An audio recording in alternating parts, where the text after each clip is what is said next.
All right, here we are. So let me go visit Blackboard and we'll get our stuff going.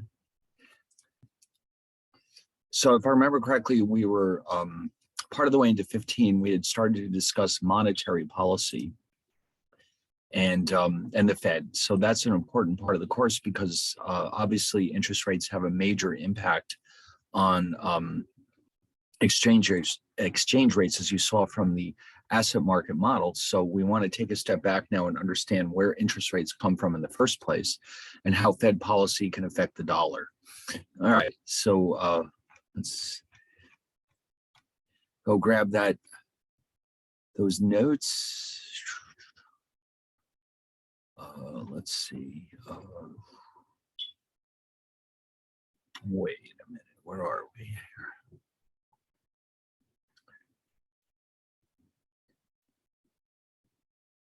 Well, there you go. Okay.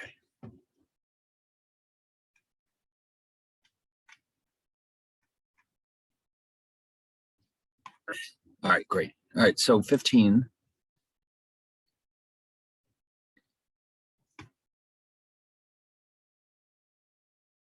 Let's get that open. Okay, so yeah, so as I started to say, we have expansionary monetary policy and contractionary monetary policy, which we discussed last time.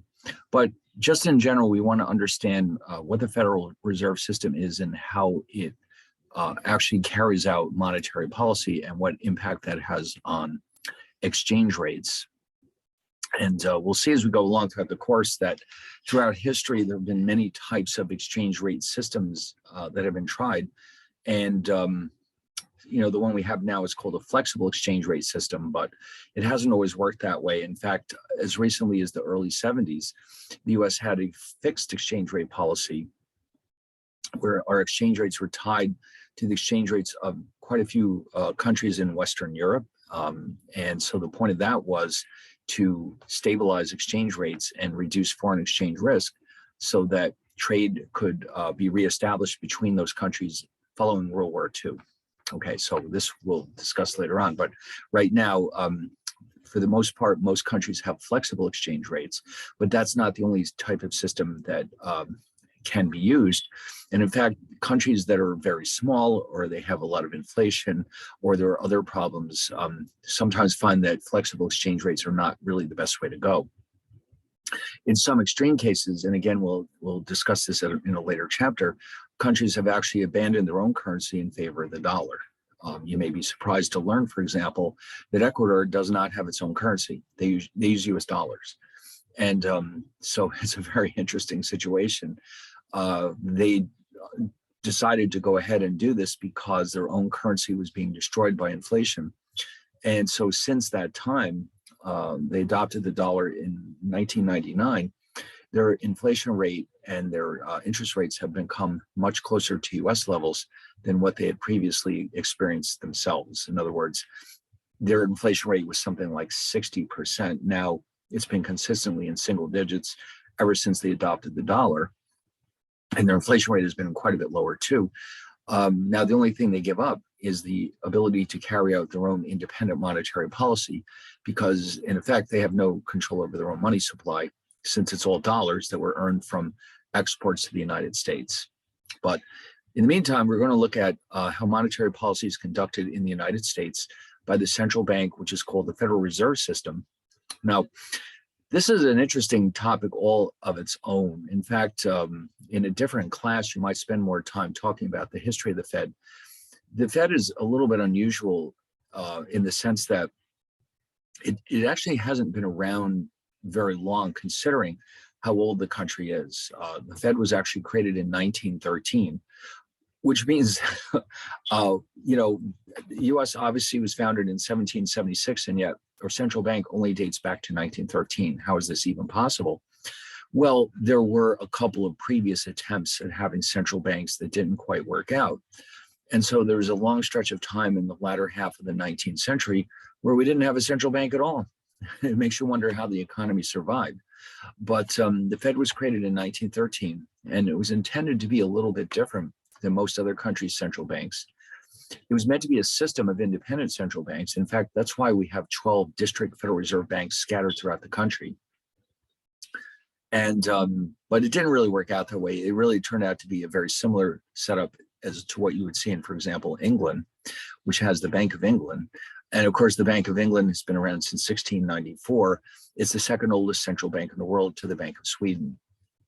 But monetary policy is the primary objective of the Federal Reserve System. That's their number one goal, is to conduct monetary policy in such a way that they keep inflation low and unemployment low, and also allow for strong economic growth.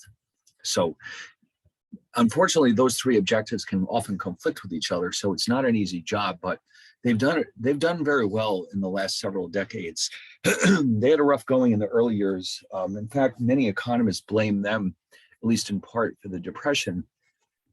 They made a lot of very bad decisions during those years, but they were really just getting going, and a lot of people didn't really fully understand what a central bank should be doing. But in the meantime, they've really established a reputation for excellent management of U.S. monetary policy. And until very recently, our inflation rate was around 2% for several decades. That's why what's going on now is so shocking. And it'll be interesting to see how many times they have to raise interest rates this year to get inflation back under control. But anyway, so monetary policy, every country has a central bank that carries out monetary policy. And the goal or the hope is to have low inflation, low and stable inflation, that is.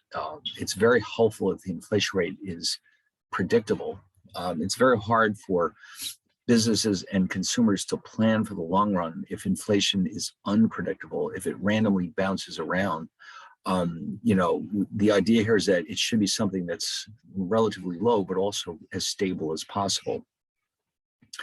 But we also, at the same time, though, want to have a strong rate of economic growth, which typically is understood to mean at least, let's say, 3 to 4% real growth per year is quite enough to keep the economy strong and keep unemployment from increasing without triggering a higher rate of inflation. But it isn't always possible to do that. I mean, you get good years and you get bad years. Sometimes we have these external crises like the COVID. In other years, we've had financial crises breaking out. So the Fed has a very difficult job. And the two basic types of monetary policy that they can conduct, as we started to look at last week, are known as expansionary, which is designed to stimulate the economy, and contractionary, which is designed to slow it down. Okay, now you might think, why would we ever want to slow down the economy? Well, the only potential motivation of that is to reduce the rate of inflation, because ultimately it's economic activity that can trigger inflation. So sometimes the Fed has to hit the brakes. It's like when you're driving your car and you suddenly realize you're going way too fast. That's when you hit the brakes. And so that's essentially what contractionary monetary policy is all about. But expansionary basically means, the economy is a little sluggish.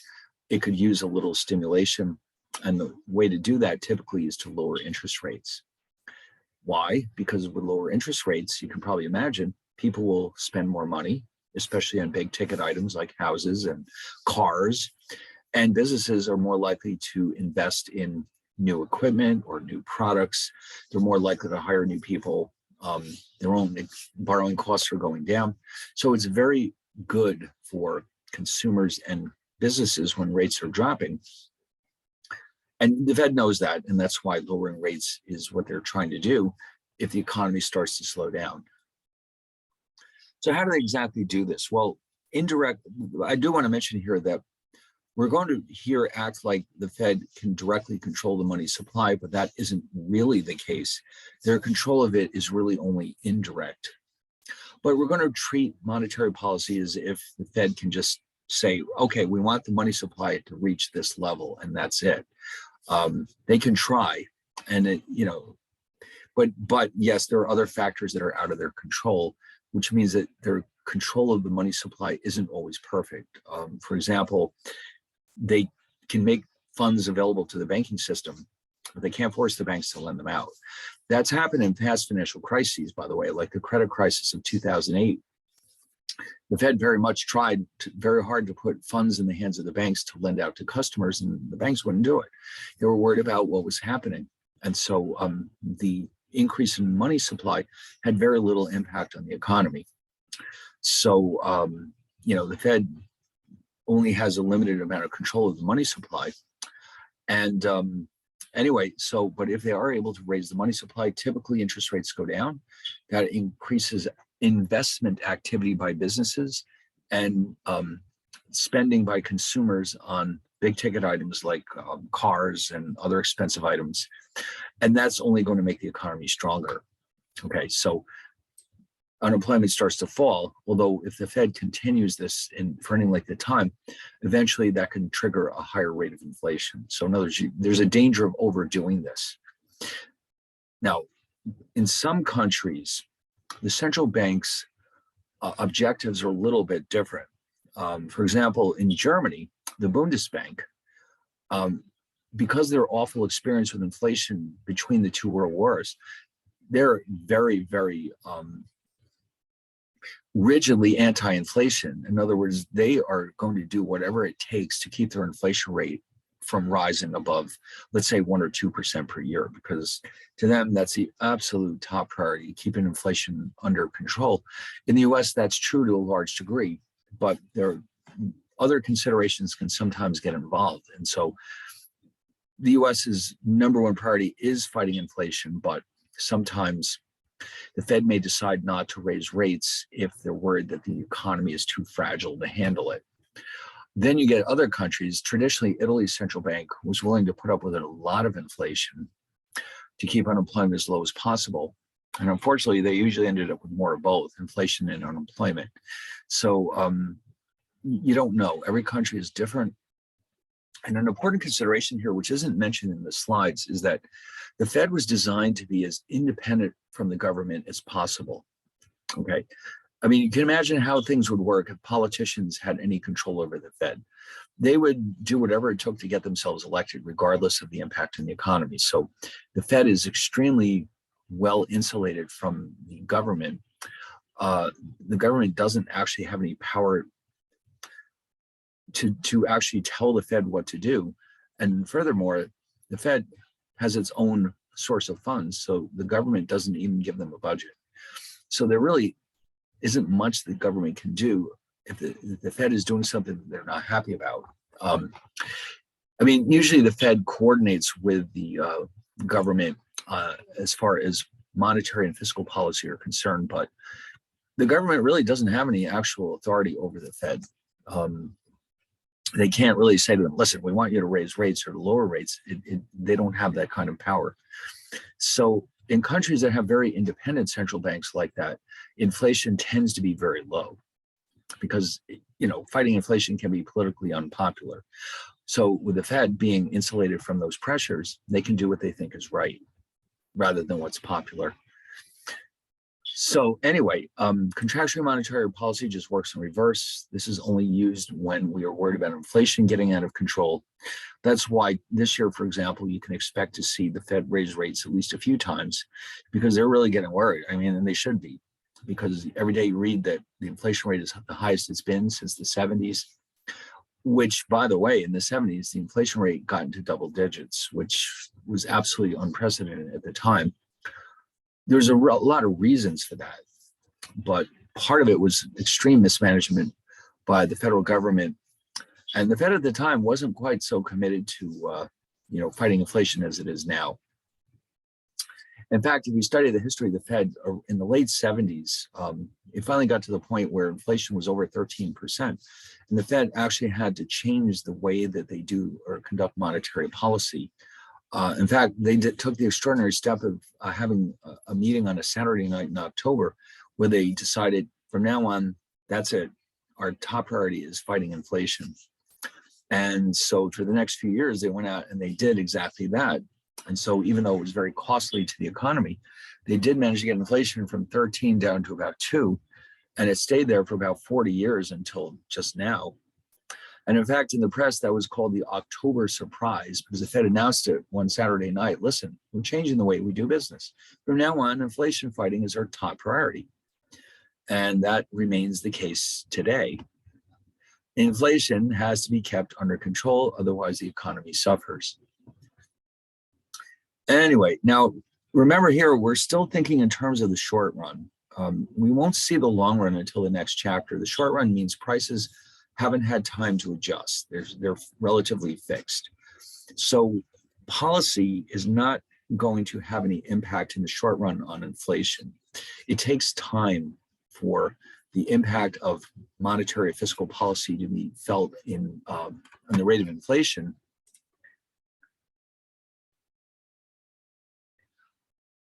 Oh, no, the Federal Reserve, I mean, the money supply, the government isn't actually increasing the money supply. What they're doing is stimulating demand so that people want to buy more and more, even without rates going down. So naturally enough, when you encourage people to spend money and the ability to produce those goods and services hasn't changed, the only result that's possible is more inflation. So the more the government keeps talking about throwing trillions of dollars around, the more inflation is going to keep going up. And unfortunately what starts to happen with inflation is it starts to take on a psychological component where businesses expect prices to go up. So they start raising their own prices to stay ahead of that curve. And so inflation starts to feed on itself. And before you know it, it's in double digits and it becomes very difficult to stop it.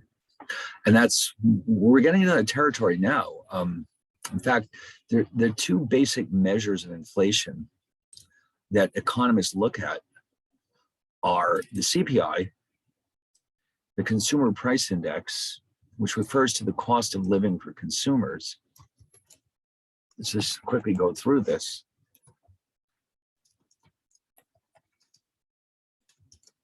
Cost of living for consumers.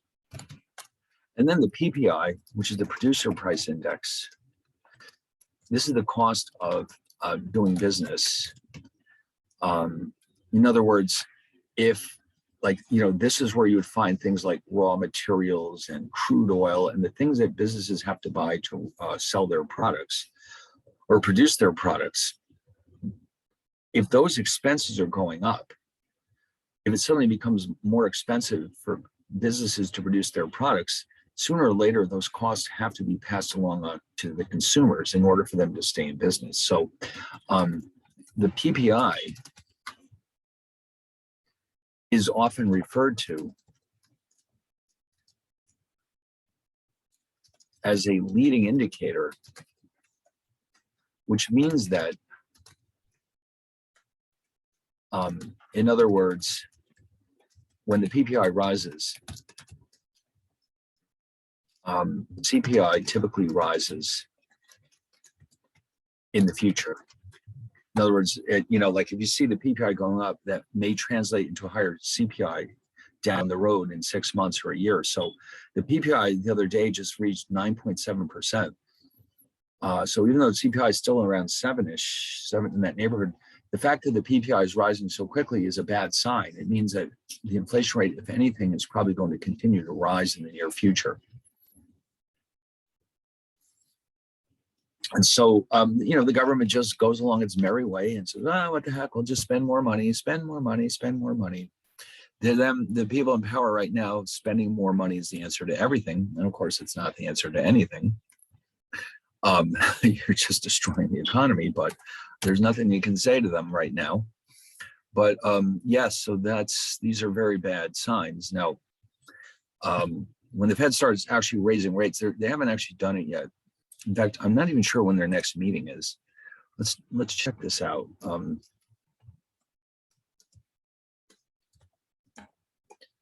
They typically meet every 6 weeks, March 15th. There you go.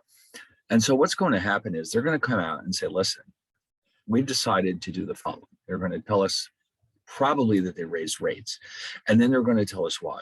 And if their explanation sounds scary enough, the stock market could literally tank because it would indicate that more interest rate hikes are coming up, and that could have a very negative effect on the economy.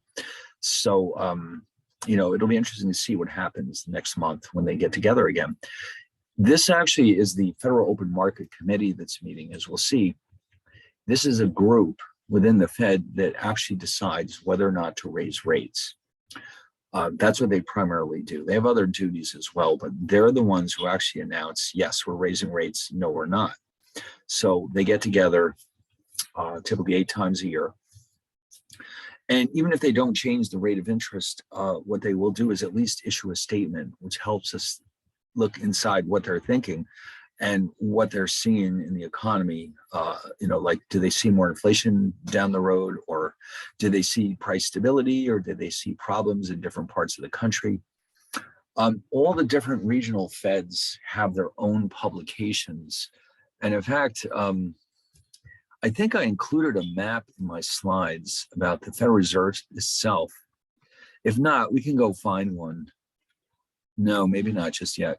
All right, why don't we do this? Let's go to the internet and see what we can find. All right, just because I just want to show you this.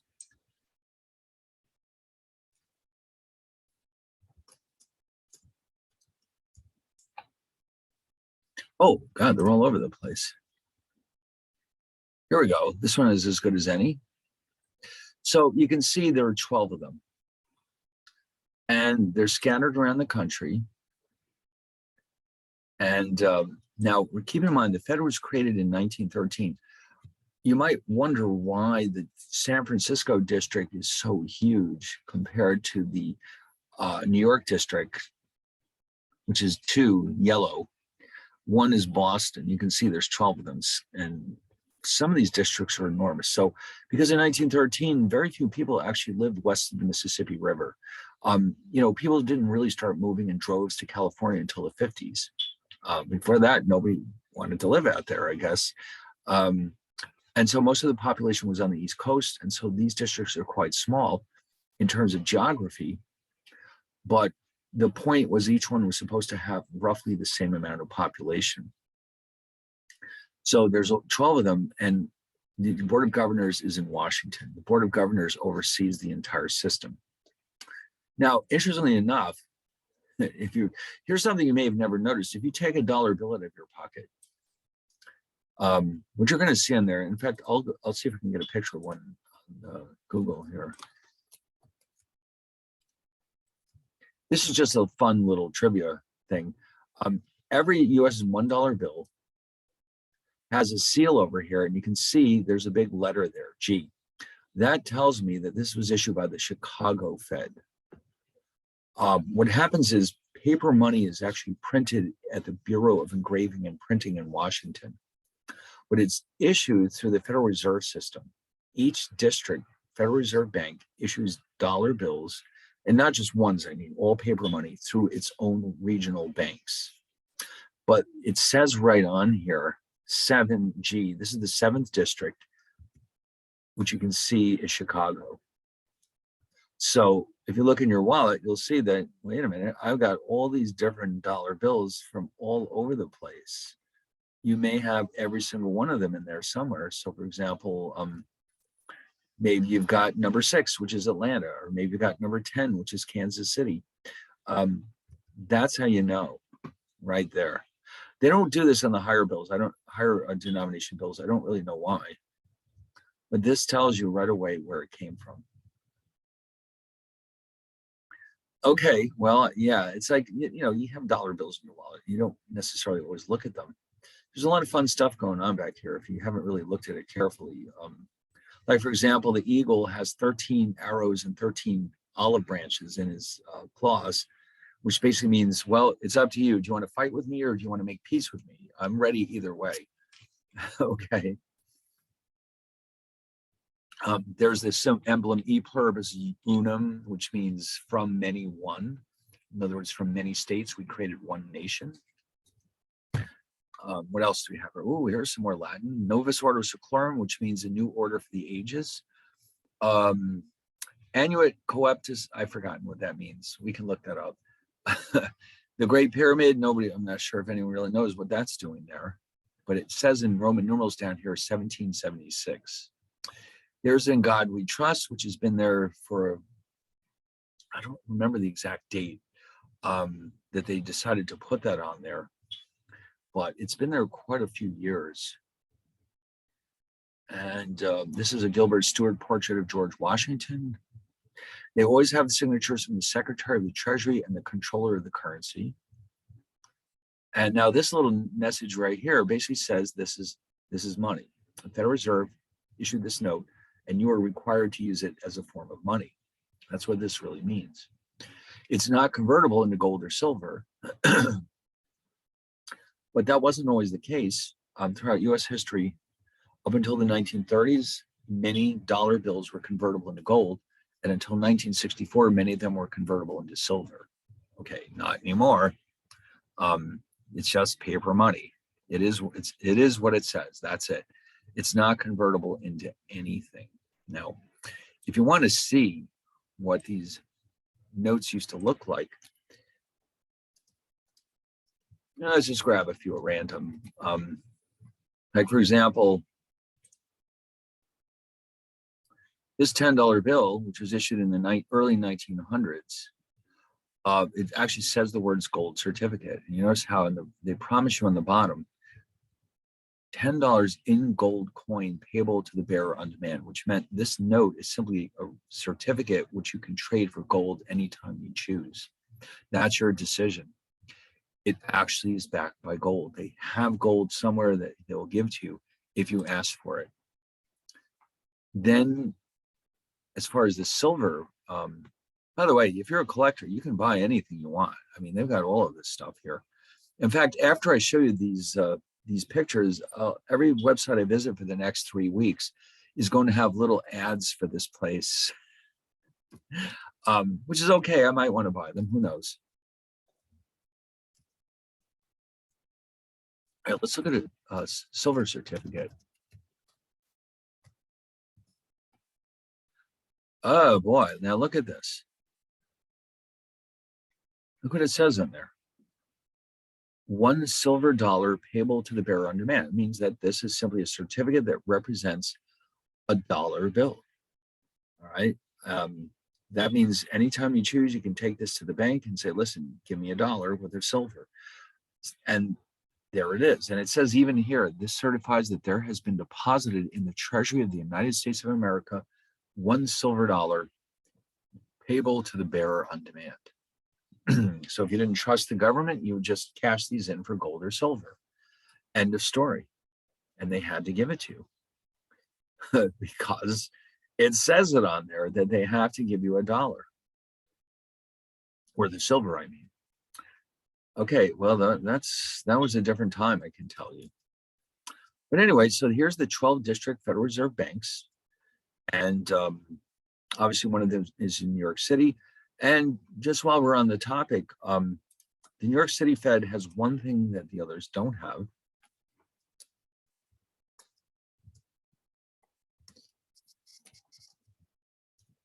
In the basement of the New York Fed, they have enormous quantities of gold in these lockers. For the most part, that gold belongs to foreign countries. But if you get a chance to go on a guided tour, which you can do, again, I believe, I think they've restarted the tours. You can go down there and look at the gold. You can't, of course, touch it, but you can look at it. And they've got all these lockers down there, and they have all these bars of gold in there, and they're just sitting there. Now, you can't ask them who owns these gold bars because the tour guides won't know anyway. But much of this gold was deposited there during World War II for safekeeping. And when the war ended, a lot of these countries realized, you know what, it's expensive to store this stuff. We don't really need it. And the Fed is doing such a wonderful job storing it. Why don't we let them keep it down there, I mean. And the Fed keeps track of it, and the Fed does not charge them a fee for doing this. It's a favor. Central banks do favors for each other. So like, imagine this gold belongs to Germany, let's say, or England or France. Well, in exchange for that, if the Fed needs a favor from the Bank of France, the Bank of France is not going to say no, because the Fed is keeping all their gold for them. So this is one of the unique things about the New York Fed. You're not going to see this at any of the other Feds. Gold, it's worth something like $350 billion. It's a lot. And this is what it looks like. It's not just, industrial gold. This is monetary gold. It was meant to be converted into gold coins. And so it has a very high level of purity. And in fact, it's so pure that in order to keep the bars from collapsing, which is what they would do apparently, they have to be mixed with trace amounts of silver and platinum to maintain that shape. Otherwise, the stacks of bars would eventually collapse. So that gives them a unique color that you're not going to see with any other type of gold. Anyway, so it's a fascinating, and these are the vaults, by the way, where the gold. If you at night they close these vaults, and so nobody can get in there. They're pretty safe, I think we can say.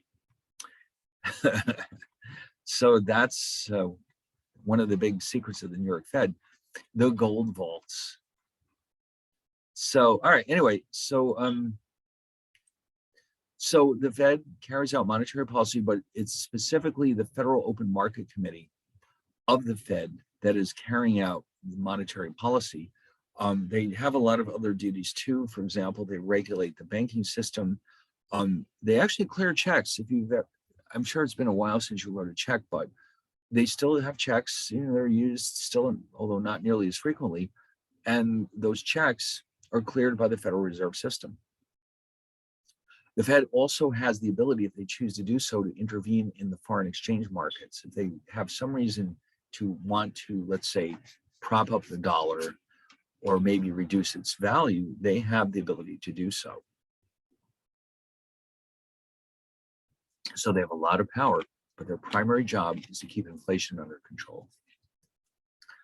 Okay, so anyway,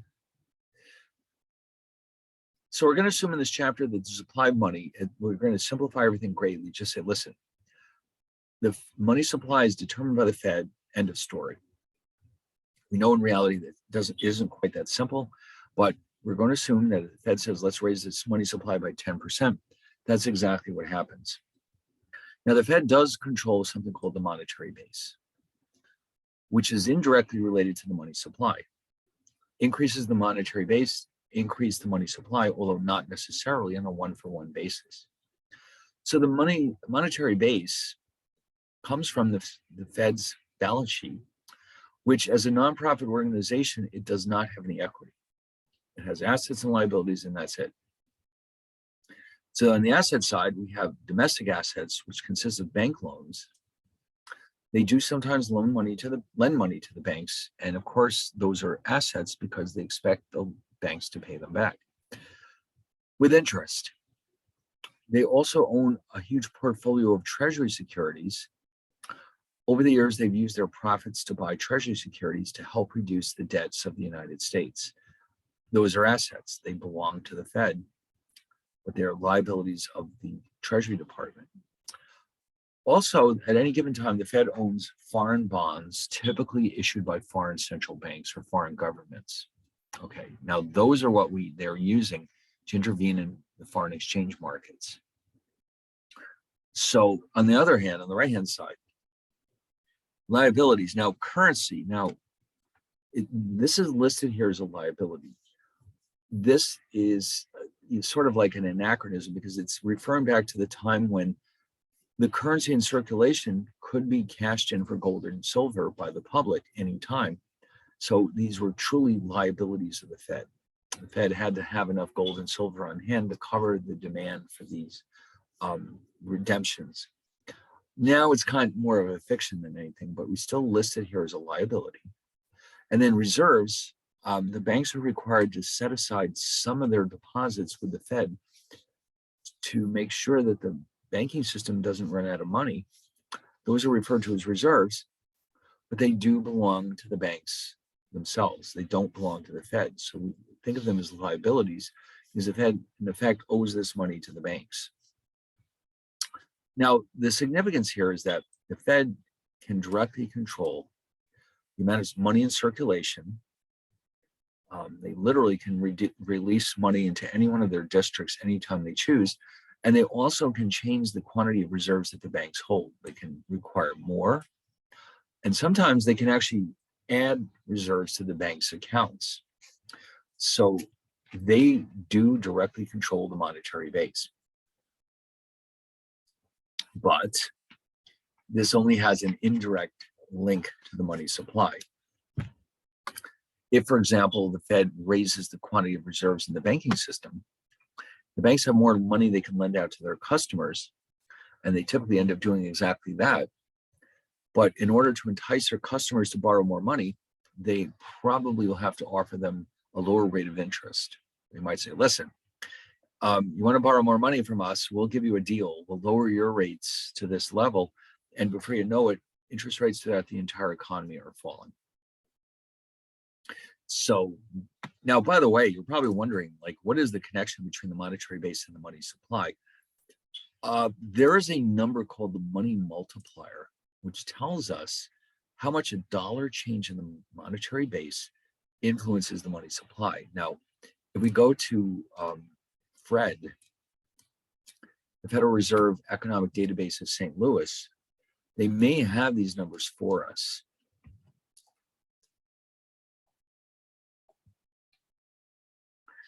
Now, I do want to point out, and we're going to see this in a few minutes anyway, that there are different definitions of money.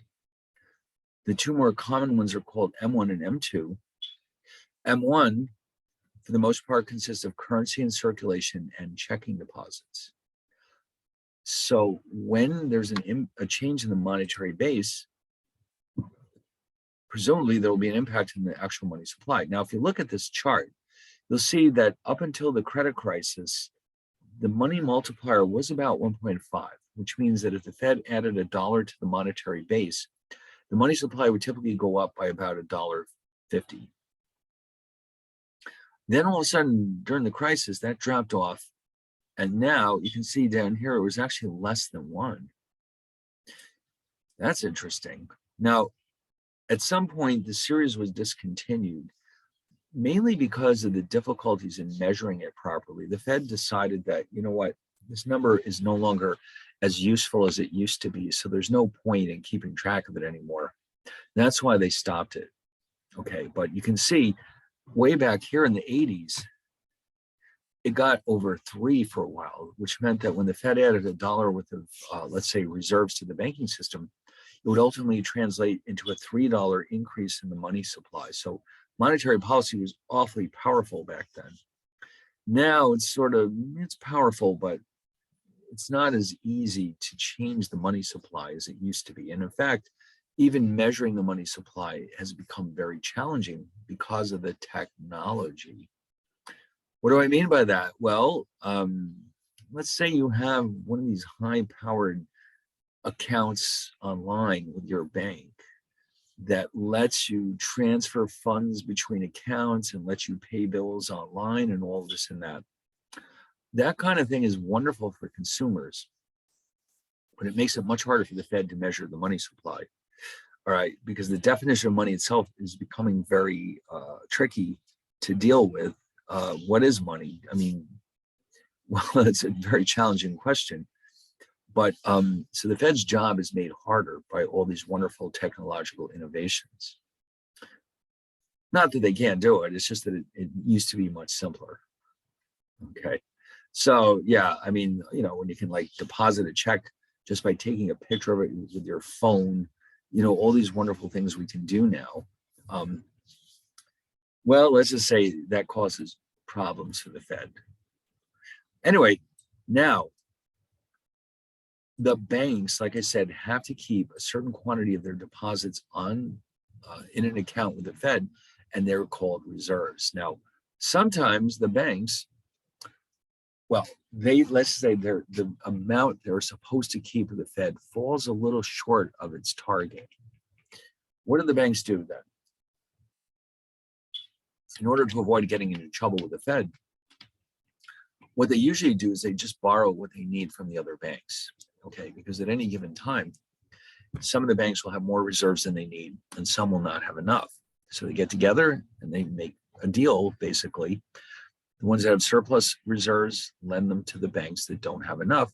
The rate of interest that they charge each other is called the federal funds rate, or for short, the Fed funds rate. The Fed does not control the Fed funds rate. What they do control is the target. Okay, they have a target. And if the Fed funds rate in the market drifts away from that target, then the Fed jumps in and takes steps to nudge it back to where it belongs. So we'll see how that works in a minute. But before you do that, I think I might be able to find on the internet a history of the target.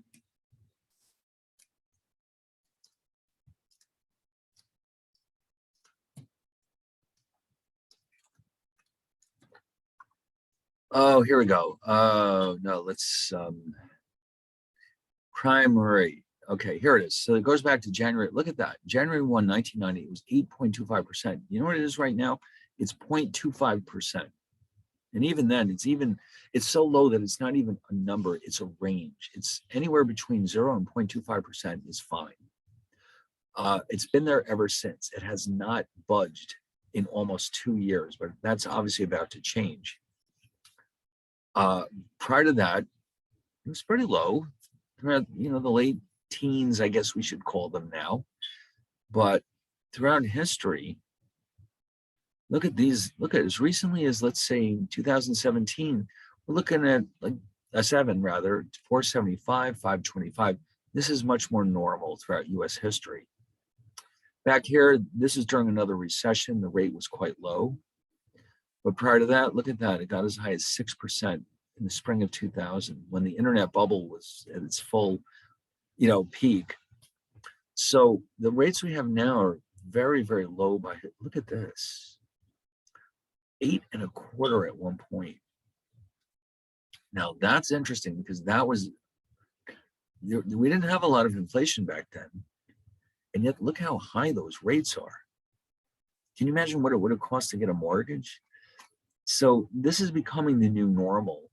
If you look at other countries throughout the world, their rates are also quite a bit lower than they used to be.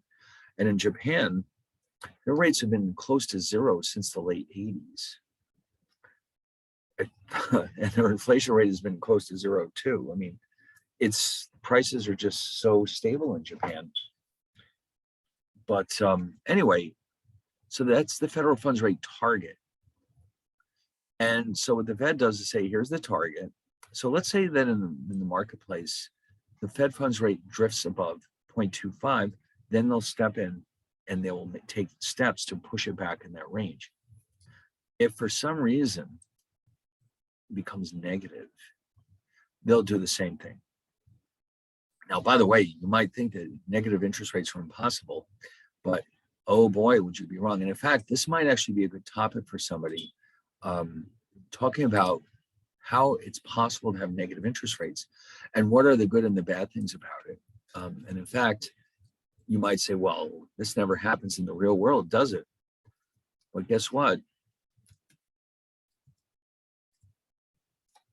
In Sweden, in 2009, suddenly they found themselves with negative interest rates. Ooh, look at that. And so you're probably saying, well, how did that happen? So, yeah, they had negative rates for a while. So you know what I'm going to do? I'm going to save this just in case anybody decides they want to write about this. First things first, I'll put it in the chat room if you want to copy it. And then I'm going to send a copy of this. Look at this. This is a nice article. Look at that. There's all kinds of references. Wow. Well, that was a hit. You might think to yourself, I want to write about negative interest rates. Well, I've just given you the ability to do just that.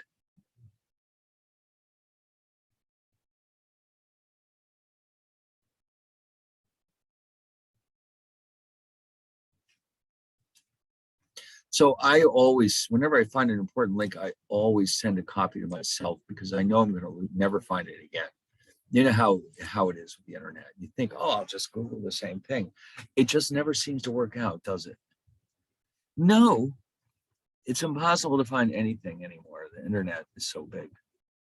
So okay, but anyway, so yes, the rates could theoretically become negative. They briefly were negative in Japan a couple of times. It happened in Switzerland once or twice. So it's not out of the question, but it just doesn't happen very often. And in fact, the Federal Reserve's official attitude about these things is it would actually rather see a little inflation than negative inflation, which is often called deflation. Deflation, really the last time we had deflation was during the Depression. The reason why it's something that needs to be avoided is because it makes debts more expensive. And who doesn't have debts? Households have a lot of debt. Corporations have a lot of debt. The government certainly has a lot of debt. And in fact, during the Depression, a lot of farmers were squeezed out of business because they all had outstanding loans that were becoming more and more expensive in real terms. In other words, the amount of money they had to pay the bank was fixed, but the price they were getting for their crops was falling. And so a lot of them lost their farms just because of this. But all right, anyway, so the Fed, once the Fed funds rate falls out of this target range, they can step in and take steps to fix it using what are called either open market purchases or open market sales. Okay, well, what does that mean? Now, remember, I pointed out to you earlier that they do hold a very large portfolio of Treasury securities. They're used for these open market operations. Okay. An open market purchase means that the Fed is buying treasuries from the banking system. And they pay the banks by increasing the reserves. So in other words, whatever you have in your account with the Fed has gone up. And that means you can take it if you want and lend it to your customers. And in the process, that pushes down the rate of interest, the Fed funds rate, that is. In other words, putting more reserves into the hands of the banks is reducing interest rates in the economy. So in other words, if the Fed funds rate is too high, this is how they would take care of it. If the Fed funds rate is too low, nobody wants to borrow money, for example, then, oh, and by the way, this would be an example of expansionary monetary policy because it has the effect of lowering rates and stimulating the economy. Open market sales are the opposite. They're selling some of their portfolio of treasuries to the banks. And when that happens, the banks have less money to lend to their customers, and so rates tend to creep up. So this is how the Fed pushes rates back up if they're too low. This is called contractionary because they're raising interest rates. All right, so it's an example of contractionary monetary policy. So then the money supply is a multiple of the monetary base. When the Fed changes the monetary base, it has an indirect effect on the money supply. Now, there are different definitions of money that the Fed has used over the years. For the most part, they used M1, but they also had M2, and briefly they had M3, although I think they discontinued that one. So M1 is intended to represent the most liquid forms of money. And the word liquidity means how readily can an asset be converted into cash. M2 is a broader measure of money, but it is less liquid. And M3 is a broader measure still.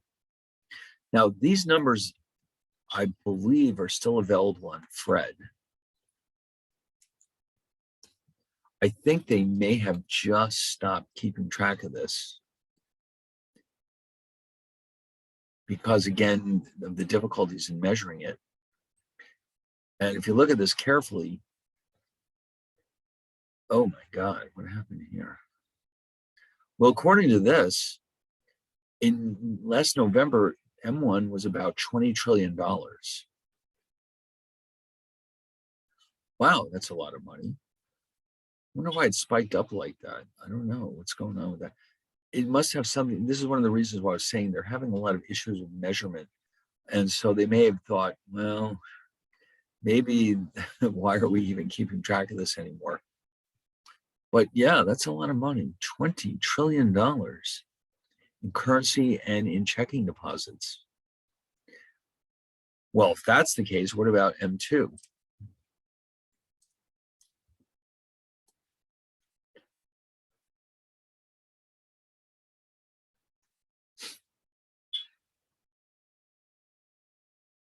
$21 trillion. So actually there was a message, a note here. Beginning May 2020, M2 is M1 plus small denomination time deposits, et cetera, et cetera. Okay.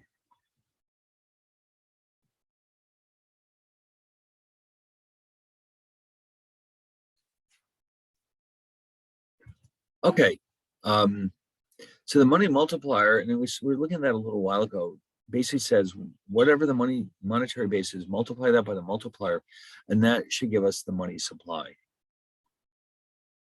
And like we saw in the past, it was always greater than one. So the money supply was greater than the monetary base. But now it's hard to say because they've discontinued the money multiplier.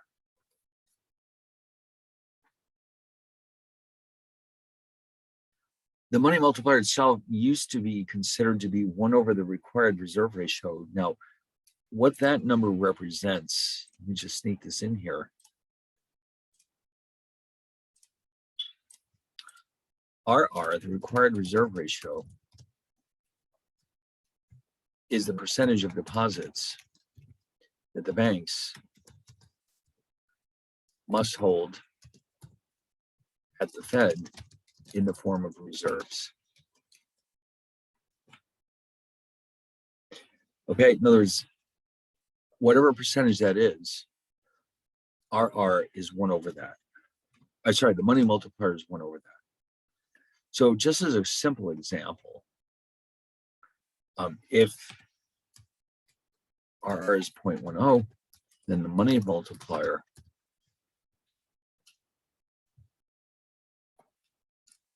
is, and then it would just be M is 1 over RR, 1 over 0.10, which is 10.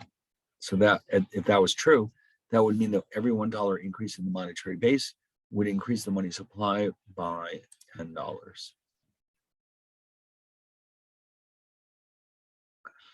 Okay. So the reserves themselves, the Fed, the banks hold a certain amount of reserves, which are required. Anything they hold above and beyond that is known as excess reserves. Now, the Fed does pay a trivial amount of interest to the banks for these reserves, but nothing close to what they could get by lending out the money. So the banks try very, very hard not to hold excess reserves. And if they do find themselves with any, they will go out and lend them out in the federal funds market because they want to earn as much interest as they can. Okay, so let's see. All right, let's just jump ahead a little bit here. And now in the chapter, we're going to think in terms not so much of the actual money supply, which is called the nominal money supply, but instead the real money supply, which is adjusted for inflation. In economics, a lot of the variables that we study are adjusted for inflation because it is believed that their properties are really what we're looking for. In other words, we think, for example, that people have a demand not for nominal money holdings, but real money holdings. So we take the nominal money supply, MS, and divide it by P, which is the price level. In the short run, when the price level is fixed, a $1 increase in the nominal money supply would therefore translate into $1 increase in the real money supply. So in the short run, prices are fixed, yes. So whatever change we have in the nominal money supply, that's how much we have of a change in the real money supply. Okay, so that was the supply of money. It's pretty straightforward. The Fed gives us the supply, and that's the end of it. It's very simple. Now, the demand for money, though, comes from individuals. And what we're thinking in terms of here is the expected return we can get from holding money and the liquidity that it provides us. Now, the bottom line here is that money provides us with a lot of liquidity. I mean, if you know from experience that you do not keep all of your wealth in the form of stocks, because what if tomorrow a tree falls on your roof and you need to pay for the repairs? Well, that's when you have emergency funds sitting in your savings account or your checking account. Because if you have all your money tied up in the stock market, it could take a while before you can sell your stocks. And if you do, you could end up losing money. So, you probably will keep at least some of your assets in the form of checking deposits or savings deposits because of the liquidity, but with the understanding that you're getting a very low rate of return, very low, maybe even zero. So the good thing about money is the high level of liquidity. The bad thing is that the expected return is extremely small. Okay. Now, of course, cash doesn't pay any interest. But remember, here we're using the word money in a more general sense than just cash. It also includes checking deposits. And, you might be getting a trivial amount of interest on your checking deposit, but the bottom line is you're getting a lower return from holding money than any other asset in the economy. So when you hold money, you're giving up the opportunity to earn interest, more interest, with a less liquid asset like a bond. So holding money means you're exposed to an opportunity cost in the sense that you're giving up the opportunity to earn more interest elsewhere. Why would you do that? Because you're getting liquidity. Now, here's the thing though. Like right now, you've probably got a bunch of money sitting in your checking account, earning no interest, knowing that even if you transferred it into an interest-bearing account with your bank, the amount of money or interest they would pay you is pretty pathetic. So let's say that the bank offers you a certificate of deposit, let's say, that pays 1.5% interest. You might say, well, that's not a lot of interest. Maybe I'll keep the money in my checking account because of all those liquidity benefits. But what if instead, how much money would you keep in your checking account if you could get, let's say, 25% on your savings account? You'd scrape very hard to keep every nickel you can in your savings account and next to nothing in your checking account because the opportunity cost of holding money has suddenly skyrocketed. You're giving up a lot of interest now. And so a lot of people will say, that's enough. I'm not going to keep one unnecessary penny in my checking account, considering how much I can get from my savings account. So the higher the level of interest rates in the economy, on balance or on average, the lower will be the demand for money. And again, money means cash plus checking deposits because of the high opportunity cost. When rates are low, like they are now, what's the difference? Where you keep your savings, checking, savings, whatever, they're all paying next to nothing. So that means you might as well just leave it in your checking account where you get the benefits of liquidity. Okay. And of course, liquidity refers to the ease with which a financial asset can be exchanged for goods and services. Money is by far the most liquid asset, which is why people hold it, even though it gives us very little return. Now, the demand for liquidity goes up as we have more transactions in the economy, which in turn increases when the economy grows. So as the economy grows, people will hold more money because they have more transactions to make. All right. Now, what factors determine the demand for money? Well, the short-term rate of interest, because that determines the opportunity cost of holding money. The price level, which again will not change in the short run, and real GNP. As real GNP rises, people are more affluent and they're likely to hold more money. All right, so what we're going to do is use R for the US rate of interest, capital R. P is the price level in the United States. It could be thought of as the CPI, for example. And Y is real GNP, measured in inflation-adjusted dollars. And by the way, if you want to convert this into a nominal GNP, you would simply multiply it by the price level.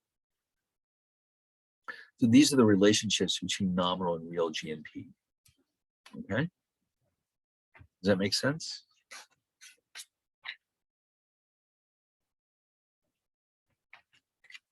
All right, good. Now, with all that being said, the demand for money looks like this. Now, remember the real supply. Let's go back and revisit. Ah, yes. Nominal money supply over the price level. We can say the same thing for money demand. Okay, nominal money demand over the price level. But the authors of this book are of the opinion that this is not the best notation to represent money demand. What else could we use instead? Well, this is what they came up with. You may disagree with this, but we're going to use L to represent the demand for money because of the logic that the demand for money is really the demand for liquidity.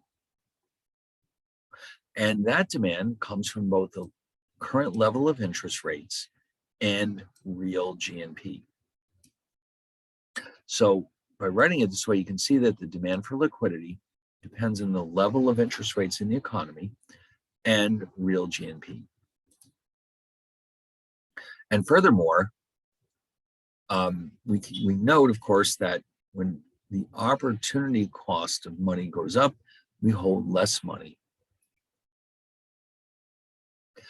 But on the other hand, as GNP rises, we hold more money because we're more affluent. So you can imagine, like, for example, yourselves, if your salary doubled tomorrow, what would happen to the balance in your checking account? It would probably go up because you'd buy more things.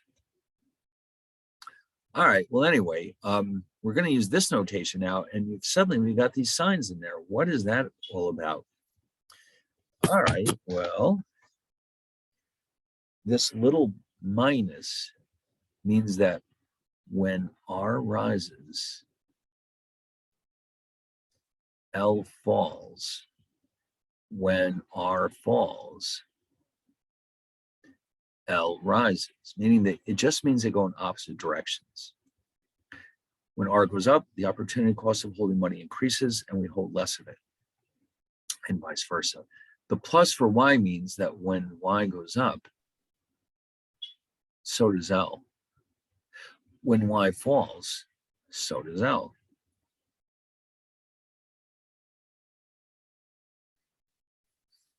Okay, so that's why these are here. This is the book's notation, but it's commonly used throughout economics.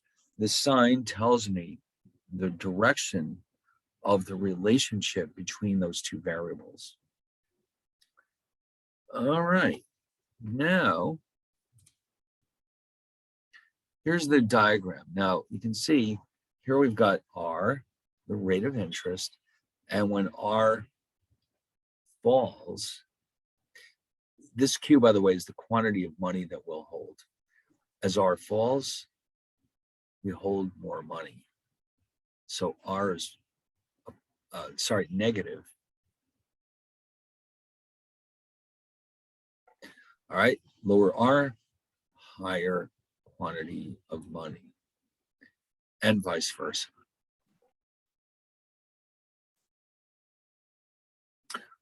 Y, now, by the way, here's an interesting side note. Y should have a positive sign. But guess what? Y is not on either of these axes, is it? It is not. So if Y changes, the entire curve has to change. So specifically, if Y goes up,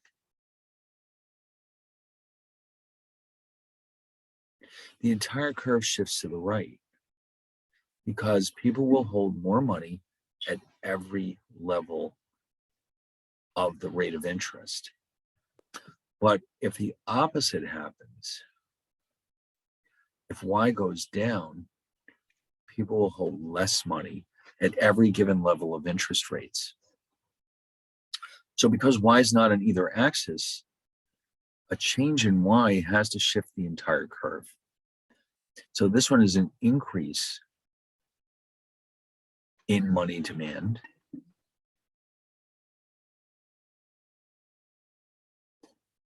And this one is a decrease in money demand.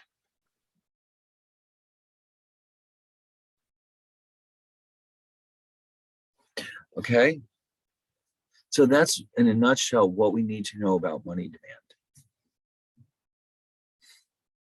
Okay? Does that work? Does everyone get that? All right.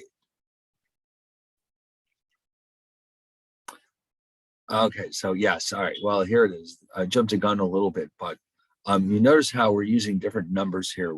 One from y1 to y2.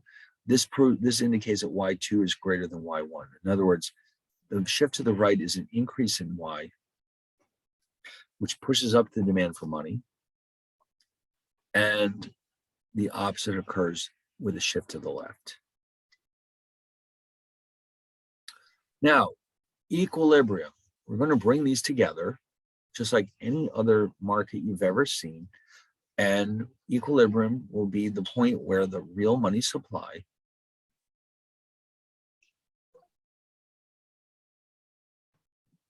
equals the real money demand. What else could it be? Just like every supply and demand graph you've ever seen in your life, equilibrium occurs where they intersect each other. And what is being determined in this market is the nominal rate of interest. Okay, so this is where the US rate of interest is supposed to come from, the intersection between the real demand for money and the real supply. So let's look at a graph. There we go. Money demand, as we saw before, slopes downward. Now, money supply is vertical. Why is that? It's vertical because it is a constant. It does not depend on R. It must be vertical. And so at point one, the intersection between the two, we have the equilibrium nominal rate of interest, the equilibrium quantity held of money. I like that. Now, unlike a traditional supply curve, which is positively sloped, the money supply curve is vertically sloped. But as you know, unless the two lines are parallel to each other, they have to cross. And where they cross, we have an equilibrium, okay? So now you're probably wondering what happens if something changes. For example, oh, by the way, what happens now, if this is equilibrium, what if the nominal rate of interest is not at its equilibrium level? Let's see what happens. For example, what if the supply of money is greater than the money demand? More money is out there in circulation than people are willing to hold. That's up here, okay? 7 dots, 8 dots, and 9 dots. So the real money supply is further to the right than the real money demand.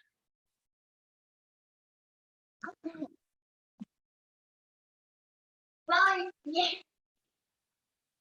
What that means is that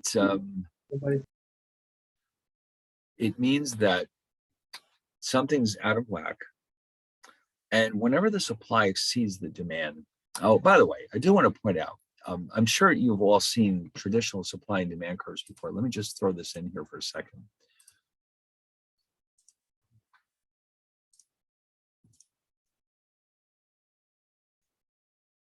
The price is always on the vertical axis. The quantity is on the horizontal axis. The supply curve is upward sloping typically. The demand curve is downward sloping. And equilibrium occurs here.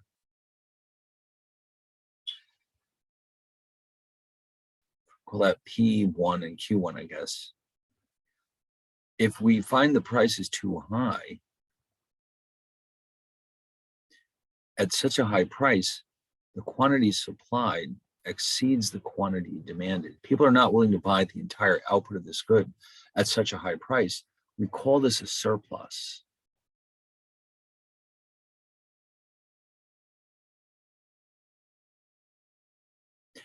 And the producers recognize that they've made a mistake. What do? They lower the price until equilibrium is reestablished. On the other hand, what if the price was too low? It's like, imagine if you showed up at Starbucks tomorrow and all of a sudden they tell you, oh, didn't you hear we dropped the price of a coffee to 50 cents? What do you think is going to happen? Well, the lines will be so massive that they'll run out of coffee before you ever get into the store. So we have a shortage. You get there and say, sorry, we're all out. And they'll very sensibly raise the price until the problem takes care of itself. So markets are said to be self-correcting in the sense that when they're out of equilibrium, they'll automatically adjust themselves back to equilibrium. And it won't take that long either, because profit-making organizations are behind the scenes here with this supply curve. And they know that if they're charging the wrong price, they're probably going to go out of business. Well, on this graph, we don't seem to have a price, but I would say that this R, the rate of interest, could be thought of as the price of holding money, in the sense that this is your opportunity cost. So it really is a price in that sense. What are you giving up to hold money instead of other types of securities like bonds? So when the money supply exceeds the money demand, the rate will drop until we're back in equilibrium. Okay, because what will happen is people will sell, they'll trade some of their money holdings for bonds, and that will push rates down. If the rate is too low, well, it'll just be the opposite. Okay, so here we have what you would call a shortage of money. The price or interest rate will go up, and we'll find ourselves back in equilibrium. So this market, which is, by the way, called the money market, is also self-correcting. The market for money. It sounds strange to say it that way, but it is the market for money, where the price and quantity are determined. Okay. And again, it sounds like, your demand for money should be infinite, but no, because money simply means checking deposits plus currency. If you have a lot of wealth, you might hold some money, but not all of it. Your demand for holding checking deposits and currency depends on the rate of interest, the opportunity cost, and how important that is compared to liquidity. All right, so with all that being said, let's go back and look at this graph for a second. We have an equilibrium position right here. So the question becomes, what happens if one of these curves moves? What does that do to our equilibrium position? Okay, so let's find out. All right, we'll start by considering monetary policy. So imagine the Fed decides one day, you know what, we need to do something to strengthen the economy. People are out of work. The economy is sluggish. We want to do something about it. Let's expand the money supply. So you can see what's happening. We go from, by the way, the P is never going to change. M1, the original money supply, to M2. when we increase the nominal money supply, because P is fixed, the entire ratio goes up and the supply shifts to the right. And because the money demand hasn't changed, the nominal rate of interest has actually dropped. And that's the whole point of expansionary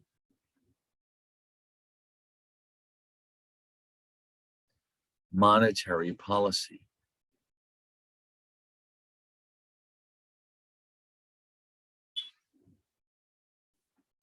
Okay, increase the money supply and rates will drop. That will stimulate the economy. So that should have come as a shock to no one. So the central bank raises the nominal money supply, or indirectly, the real money supply goes up, rates drop, people will hold more money, and the economy should grow more quickly.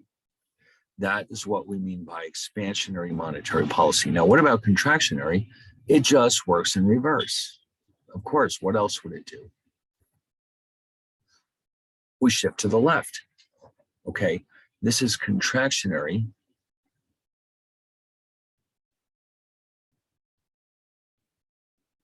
monetary policy.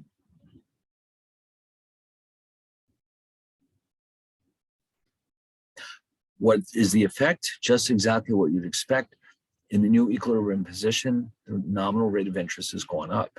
And that's what they were hoping to do. All right. So what happened? We reduced the real money supply. With a fixed price, the real money supply went down. The interest rate goes up and the demand for money goes down. Okay. So that's what happens when the Fed engages in monetary policy. But is it possible for the demand for money to change? Why, yes, it is. What could cause that? Well, specifically, now R is already on the vertical axis, but Y is not. So if Y changes, the demand curve will shift, and that will have an impact on the equilibrium rate of interest. Okay, now, but before we consider that case, we're going to do something very interesting. And this is something I think that's unique to this book. Let me just quickly sketch out the curves that we're now going to use for what follows. We have the graph that we saw earlier, the asset market model.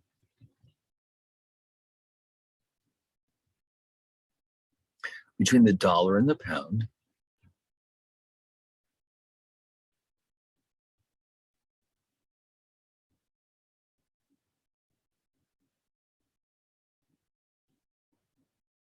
This in the book is called the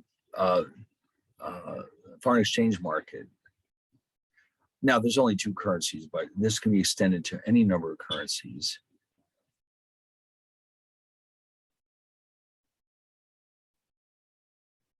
And then we have the money market. And we know that they directly tie to each other because, we'll see why in a second, the way we were drawing it before,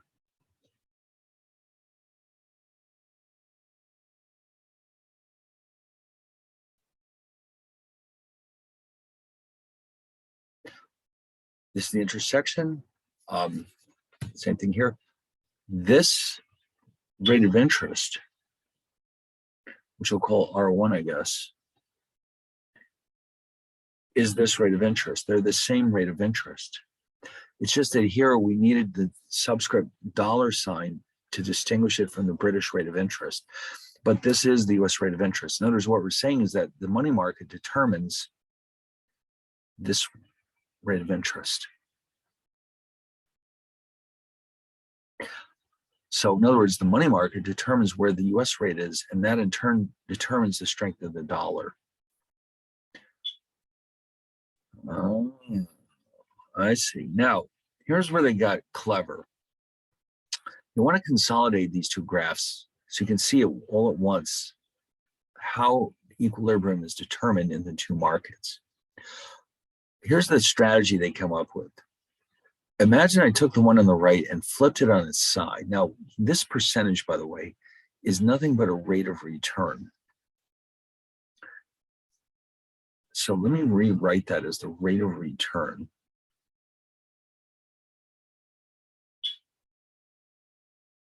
Well, guess what? This is itself nothing but a rate of return from holding money. So theoretically, these are the same axis. So here's what they're going to do. They're going to flip this one over. And look what ends up happening.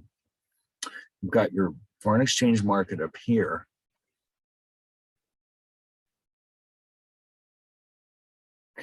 And I know this is going to take a little getting used to. Down here, you have your money market, but guess what? It's been flipped 90 degrees to the right. Why? So that because they share a common axis, the rate of return. So anything that goes on in the money market should immediately impact the foreign exchange market. This, what you're seeing here, is equilibrium in both markets. This is the interest rate, which we move up here. This is the US dollar rate. That, when combined with return to the pound, tells us what the equilibrium exchange rate is. Now, they're going to use this graph a lot in this course. So, it's a little confusing at first, but we'll get used to it pretty quickly because we're going to use it a lot. I mean a lot. Okay, so what we're going to need to do is get some practice shifting the curves around and seeing how this affects our results. All right, so that's where we're heading with this. And let's see. So what we're going to do is start with the how the monetary policy affects the dollar. That's really one of the main motivations for doing this. We want to understand how what the Fed does affects the dollar. But before we get involved with these very complex graphs, since I just noticed it's almost 8:30, I think it's time for our break, don't you? Yes, I do. So when we get back, be prepared to draw a lot of graphs. I think we are going to see how your artistic skills will help you understand how monetary policy affects the dollar. Okay. All right. So let's stop for a bit. And then when we get back, we're going to learn how monetary policy affects the dollar. All right. Let's do this.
All right.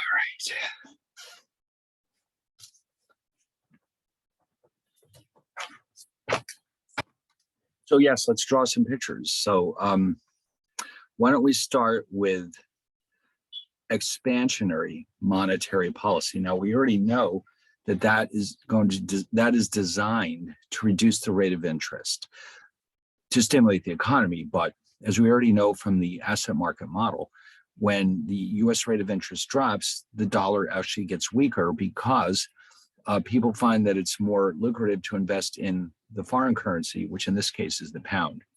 So while the economy will get stronger, the problem is that the dollar will get weaker. Now, that may not be a big deal if that stimulates our exports, but it will definitely have a detrimental effect on the dollar. So let's see how that would work with the graphs. Now, what I'm going to do here is actually draw them separately so that it'll make more sense when you see them brought together. So let's see.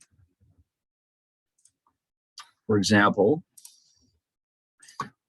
based on that money market curve we had earlier, a graph.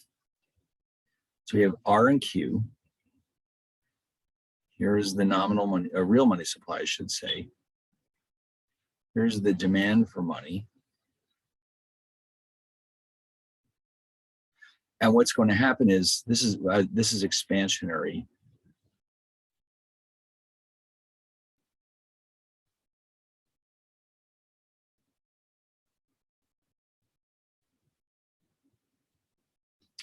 So that means we'll shift this curve to the right. Now we've already seen this, of course, but we haven't seen them done together. All right, R1 drops to R2, so the rate of interest drops in the US. Now in the foreign exchange market, and again, this is something we've seen before, but not at the same time. Here's the US rate now. Here's the foreign rate of return.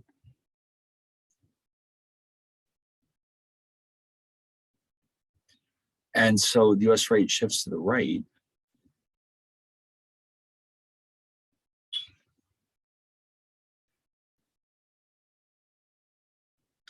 And the impact, oops, now you do see what I've just done. I've gotten this backwards. Hold on one second. Yeah, the money supply curve is shifting to the right. The interest rate curve should be shifting to the left. Sorry about that. Yes, I just realized my mistake right this second. Okay, let's try that again.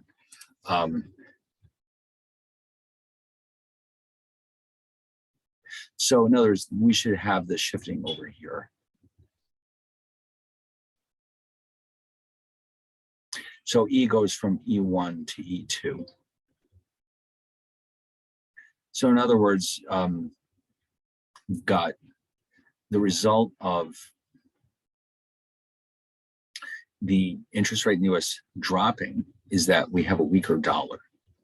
So we've got a lower rate, and as a consequence, we have a weaker dollar. Now, what they like to do in this book is do it all in one shot. But in order to do that, as we saw before, they have to turn this foreign exchange market on its side. Or actually, I'm sorry, they turn the money supply, the money market on its side. So anyway, let's see how the book handles this. So just remember, the money supply is going up, and so the interest rate is going down, and that's causing a weaker dollar. Okay, now you can see there's a lot going on here. So in the bottom graph, which is our money market,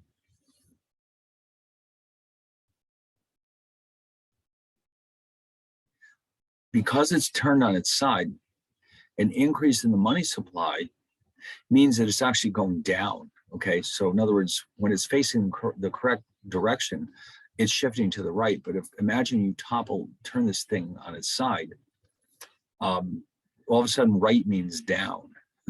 And so you can see here, the new equilibrium interest rate occurs when R has dropped, okay, from R1 to R2. Now, that means that on the top in the foreign exchange market, the entire curve shifts to the left. Okay, in other words, what you have to do is draw a new curve for the US rate of interest that coincides with this one. Okay, in other words, whatever this number is, we need them to line up so that when you shift this over, you can see that with the unchanged return to the pound and a lower US rate of interest, the dollar got weaker. So E rises from E1 to E2, which implies a weaker dollar.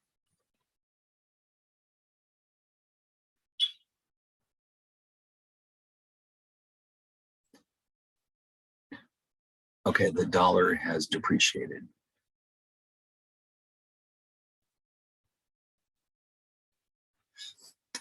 All right, so really nothing mysterious is happening. It's just that seeing it all together, it's a little bit odd, especially because the graph in the bottom is turned on its side. But down, and the bottom graph down is an increase. It sounds backwards, but down means we've increased the money supply, we've lowered the rate of interest, and then the top, that causes the US interest rate to shift to the left, and the impact of that is a weaker dollar. So that's expansionary monetary policy. So now, obviously, contractionary would have the opposite effect. Of course it does. So now, by the way, the big challenge is going to be that, can you draw this from scratch?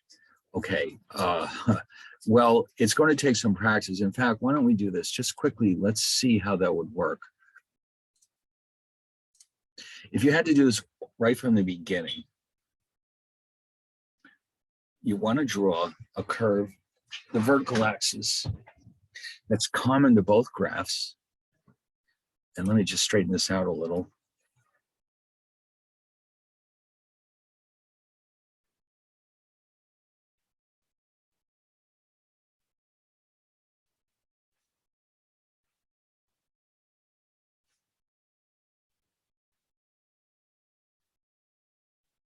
So we'll need a horizontal money supply curve.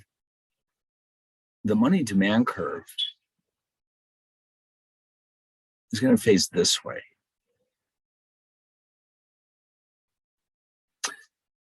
Let's see, I'll tell you what, let me see, this is what I mean. It's sometimes planning is a little tricky.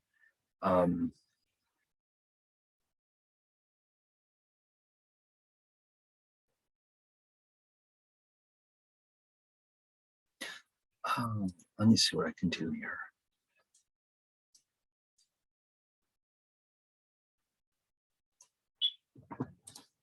I think just to be on the safe side, I'm going to move this one.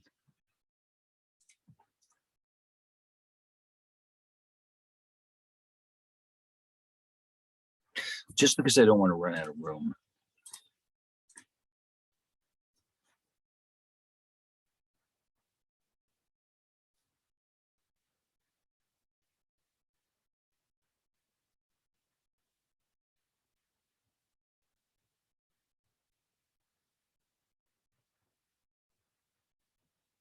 So the important detail here is that the intersection between money supply and money demand determines the US rate of interest in the top graph.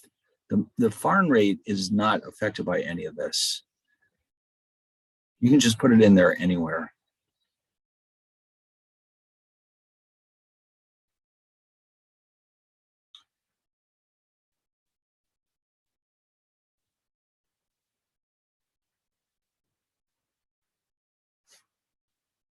Okay, and then what's happening here is that the US money supply goes up, which in this topsy-turvy world here means it's going down in this direction. And we're going to find the intersection between the new money supply and the original money demand, which is right here.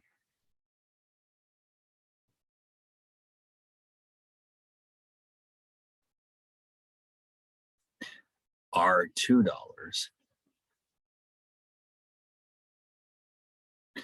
And as we predicted, the exchange rate got weaker. So R goes up, or down rather.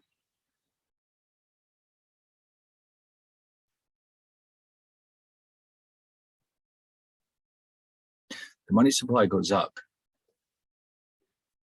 Let me try that again.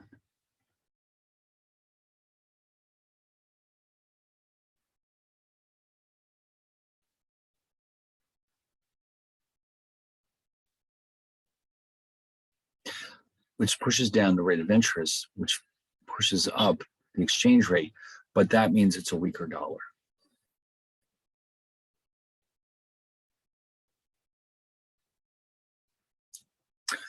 So yes, these, you'll get used to these, believe me. If you do enough of these, there aren't that many of them. So, what can really change? The money supply, then we'll also see later on what happens when the demand for money changes, but they will have an impact directly on the market, the foreign exchange market, which will then determine the equilibrium exchange rate. But it really is just a graphical way of showing what we already knew to be true, which is that expansionary monetary policy lowers the U.S. rate of interest, which in turn weakens the dollar. This is just a way of visualizing it.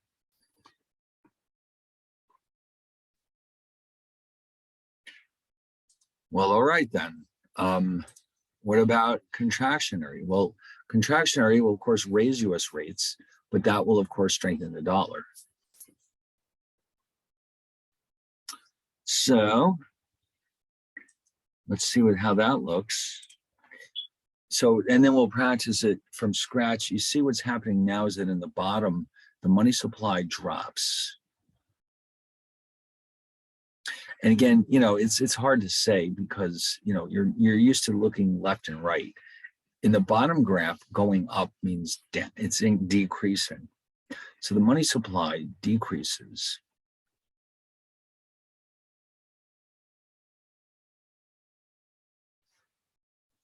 And so we have a lower rate of interest, a higher rate of interest.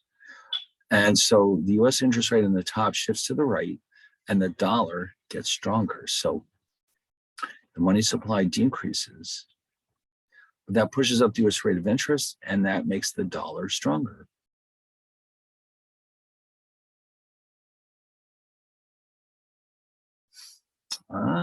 So that's how it works. So this is contractionary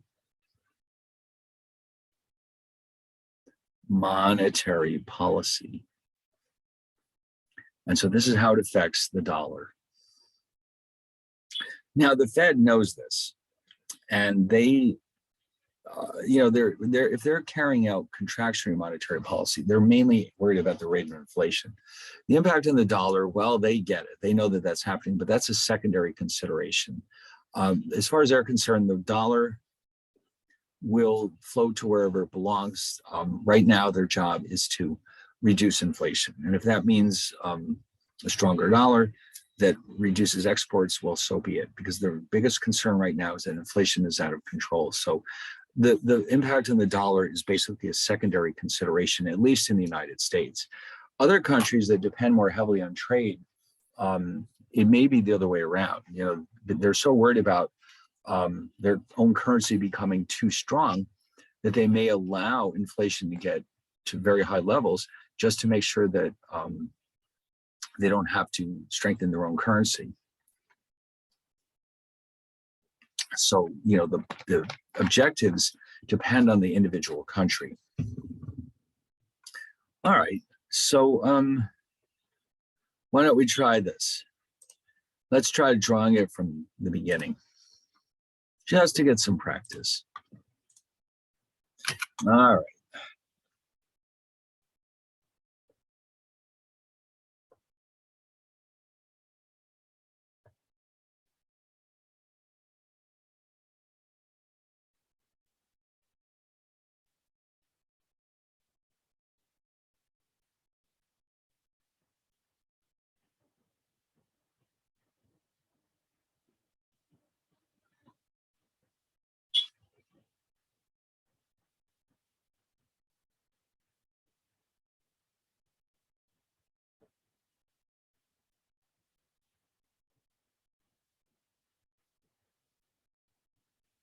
Oops, sorry, that's not what I want. All right, so I'm starting out with the equilibrium position in both markets.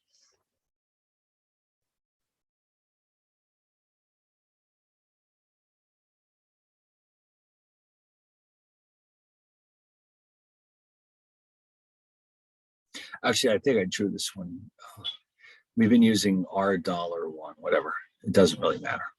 Okay, so we have our two equilibrium positions. And this time we have contractionary monetary policy.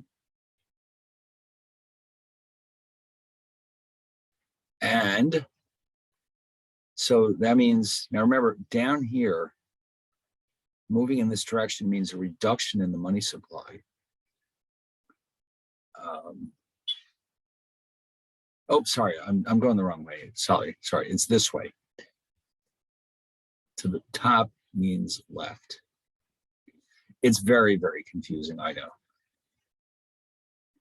So this is the new intersection.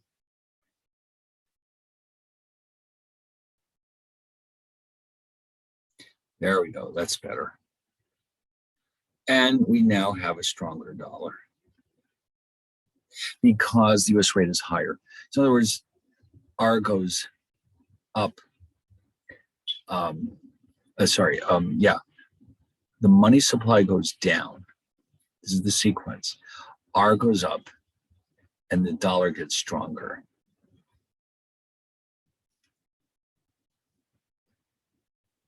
So there's only two movements. The money supply curve goes up, which means we're reducing the money supply.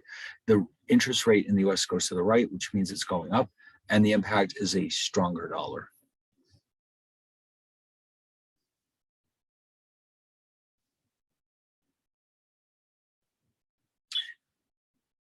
Okay, now I don't know if you missed it. I mean, you can practice at home, but you want to try it a few times because at some point we'll have a test and you'll be doing it at home and all. But you might want to practice a little bit.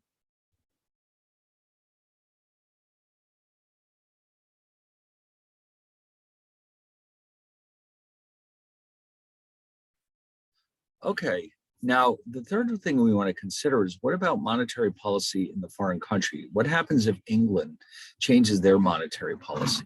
Well, it turns out that means that we don't need the bottom half of this graph because the bottom half of this graph only shows the US money market.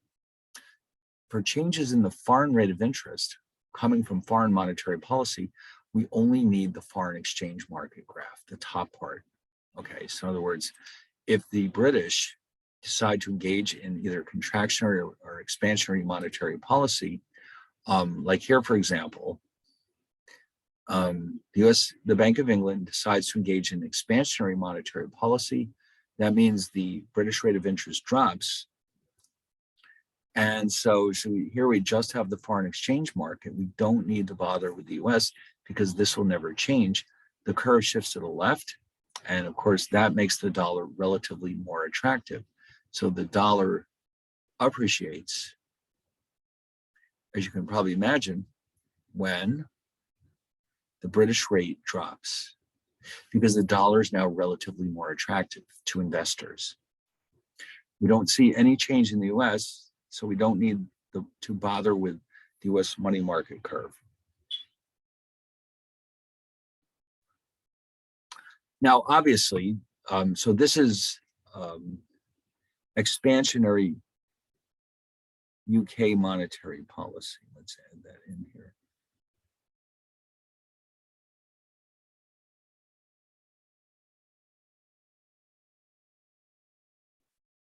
All right, and of course that means the UK rate drops and the dollar benefits from it.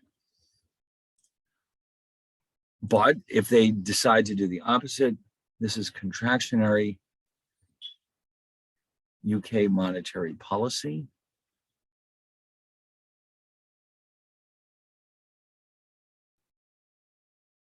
That means the British rate goes up and the dollar gets weaker as a result. I mean, E goes up, of course, we remember that means a weaker dollar. All right, very good. So that's 15 in a nutshell. Now in 16, which I want to open up at least and take a peek at it, we're going to be all of a sudden introducing the long run where prices can change. Up to this point, everything's been in the short run, which means that prices can't change. Now, what does that have to do with what we're seeing here. For example, if you remember that the real money supply is MS over P, which means that even if we do not change the nominal money supply, a change in the price level can affect the real money supply. And so that's why this matters so much. In the long run, the money supply can be affected by both changes in the nominal money supply as well as the price level. All right, so let's do this. Let's take at least a look at chapter 16. First, let me save this document real fast. So I just want to indicate that I've added notes to it tonight, which is the 15th.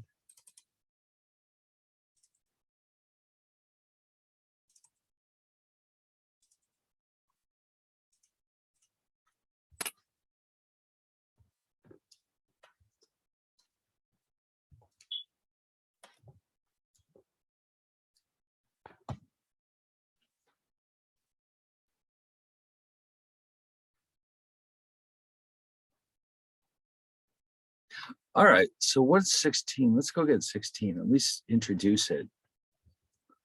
Let's see what happened here. Here it is, here it is. Oh, you know what that reminds me? There is a problem set for chapter 15. We may as well knock it off next week. Yeah, this is pretty quick compared to 14. Wow, that was unbelievable. Yeah, all right, let's agree to do this one next week. And you'll see it won't take that long. Also, we're creeping up on the day when we have to start thinking about a midterm, but I'll keep you up on, I mean, you're going to do it at home, of course, but I'll remind you maybe next week what is on it. And so we'll talk about it more next week, but we're getting closer to that point. Because remember, this class only meets 12 times. And this is already meeting number 5. So we really have, we do have a midterm on the horizon. But the good thing is that by doing this at home, we don't waste a class on an exam.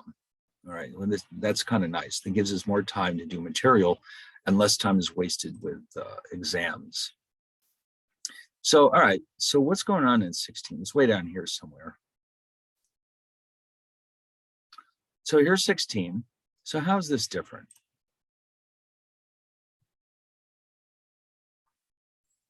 Okay, so we're looking at long-run determinants of exchange rates, and this again is a time frame when prices can change. Now, the whole outlook here is very different. In the short run, we're assuming that investors are primarily interested in maximizing the rates of return from holding different currencies. In the long run, though, at some point, all those accumulated foreign currencies, the point of holding them in the first place was ultimately to buy foreign goods and services. So in the short run, we're thinking in terms of interest rates of return. In the long run, we're thinking about what can we buy with these currencies.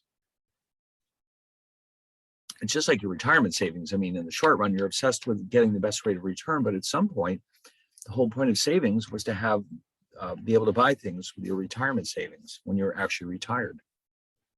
So the focus is more on goods and services now, rather than simply thinking of currencies as financial assets. So the strength of a currency is less focused on interest rates and more on the competitiveness of our goods and services in world markets. In other words, do people want to buy our products?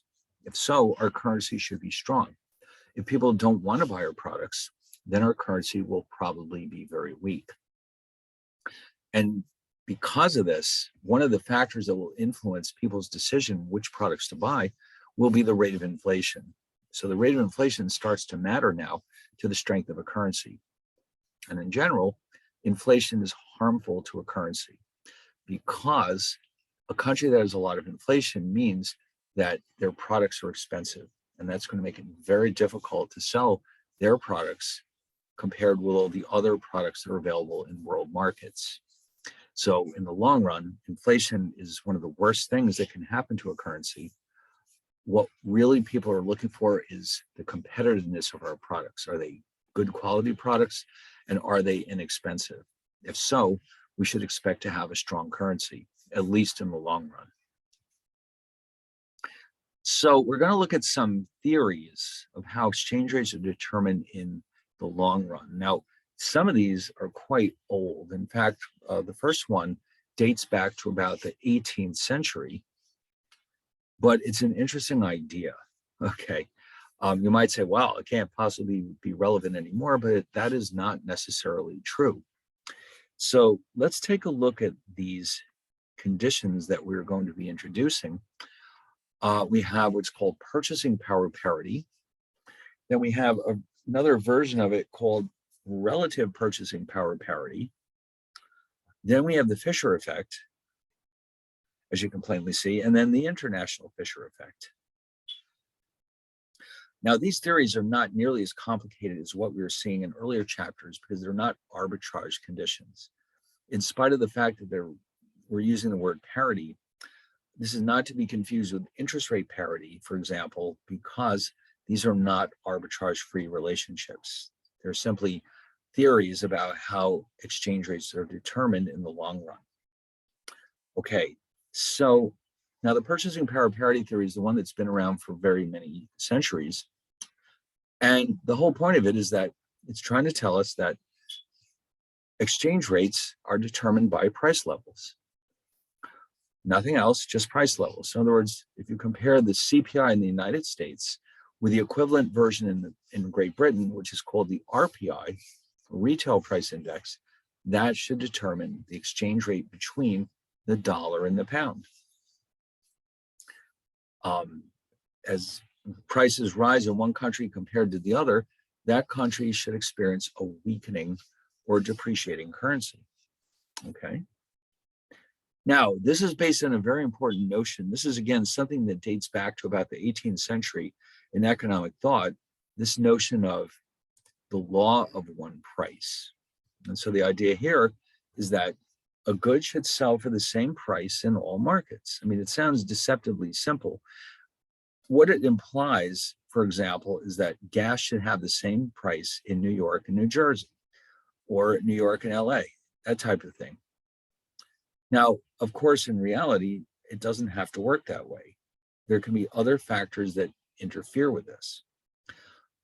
In terms of international finance, what it implies is that a product should sell for the same price in two countries after adjusting for the exchange rate. If this law of one price is true for all goods in the economy, then this purchasing power parity theory would be correct. But to the extent that this is not true, purchasing power parity is not going to be accurate.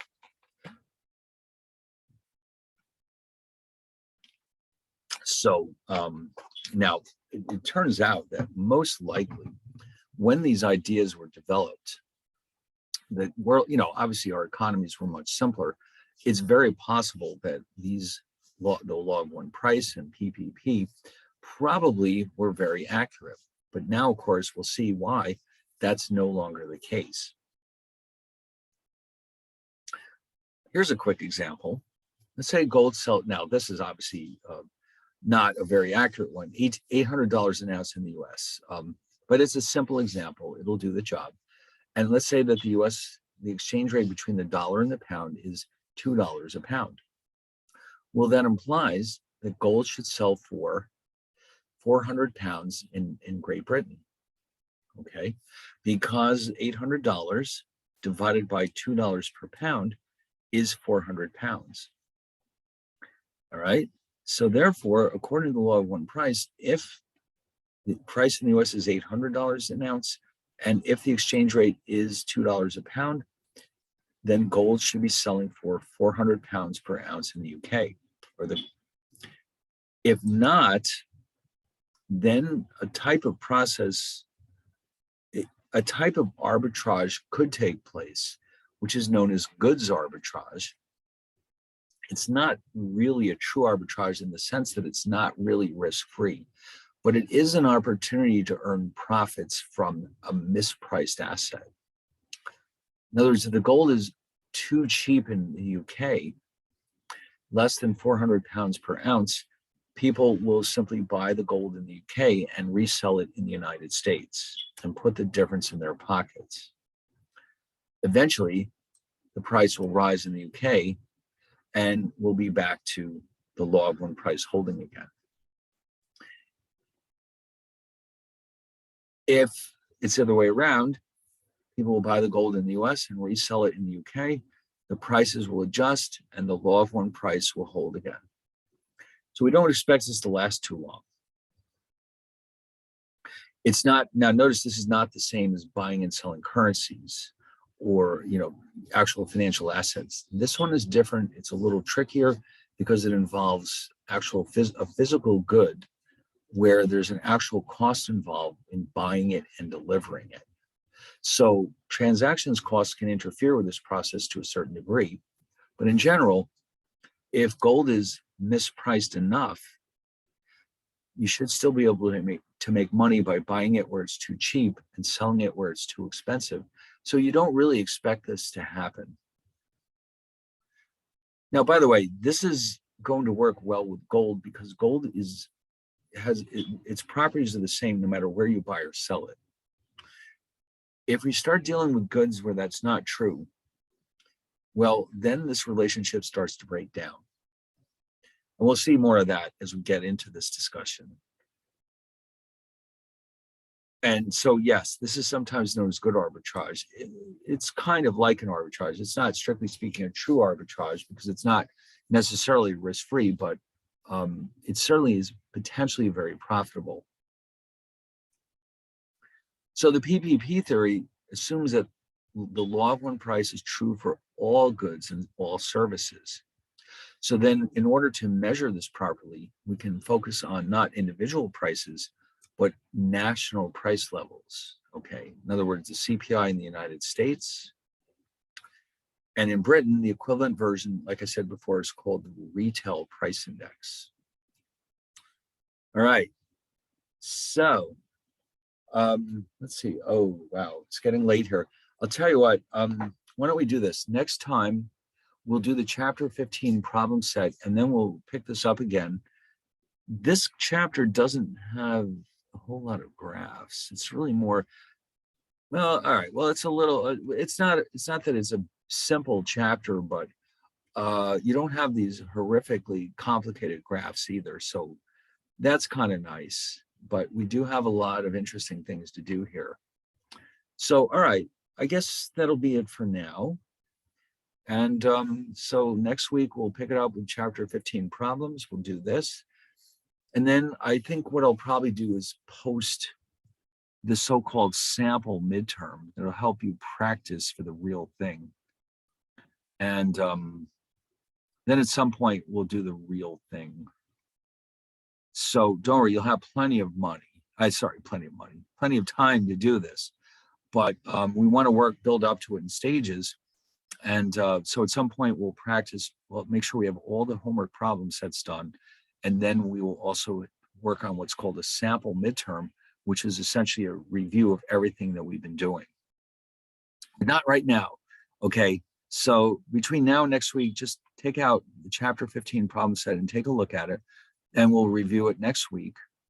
And then we'll carry on with 16 and possibly take a look at chapter 17. So yeah, we're making good time. By the way, I just want to remind you too that unlike most years, this year we're going to be not having a class apparently during the week of spring break. It used to be that the graduate program and the undergraduate were on different calendars, and apparently that's not true anymore. So in about 2 or maybe 3 weeks, we're going to have the night off. I don't know if anyone told you that. So I will remind you as we get closer to that date. I think it might be 3 weeks from today, but I'll double check that for you. Okay, but it's on the horizon. All right, so what are you going to do with all that free time? I don't know, but I'll keep you abreast on that one. All right, so I guess in the meantime, we'll stop right here and I'll see you all next week. Thank you, Okay. Professor. All right. Professor. Thank you. Thank you.